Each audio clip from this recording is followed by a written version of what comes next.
పాలు తిని పోస్తున్నావురా? రోజు స్నేక్స్ డే కదా మామ, అందుకే నీకు పాలు పోస్తున్నా. స్నేక్స్ డేనా? అదే లేరా, ఈరోజు ఫ్రెండ్షిప్ డే కదా, నా లైఫ్ లో నీకంటే పెద్ద స్నేక్ ఎవడున్నాడు? నువ్వే కదరా నా లవర్కి మెసేజ్ చేసిందా? నువ్వు అక్కడ వచ్చావు, నా వెనకాల చూడు ఎంతమంది ఉన్నారు. అన్నా ఈ చెంపలో ఈ చెంప ఇదిగో ఈడ కొట్టాను. ఏమైందిరా? ఏంటి డబ్బులు? ఈ రోజు మా లవర్ పిల్లని లేపుకురావడానికి పోయానన్న, అందరు కలిసి ఒక్కడిని చేసి కుక్కని కొట్టినట్టు కొట్టారా. ఏం తీసుకొని వస్తుండ్రా నీ పిల్లని? రే ఆగు, నువ్వు ఒక్కడివి,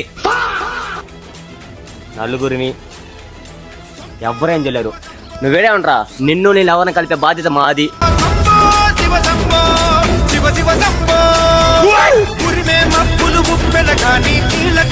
ఇతరా హ్యాపీగా బతుకోపో. థ్యాంక్ యూ అన్న. మిగిలిన ముగ్గురేరే? మిగిలిన ముగ్గురా? పార్థాయ ప్రతిబోధితాం ఊపిరి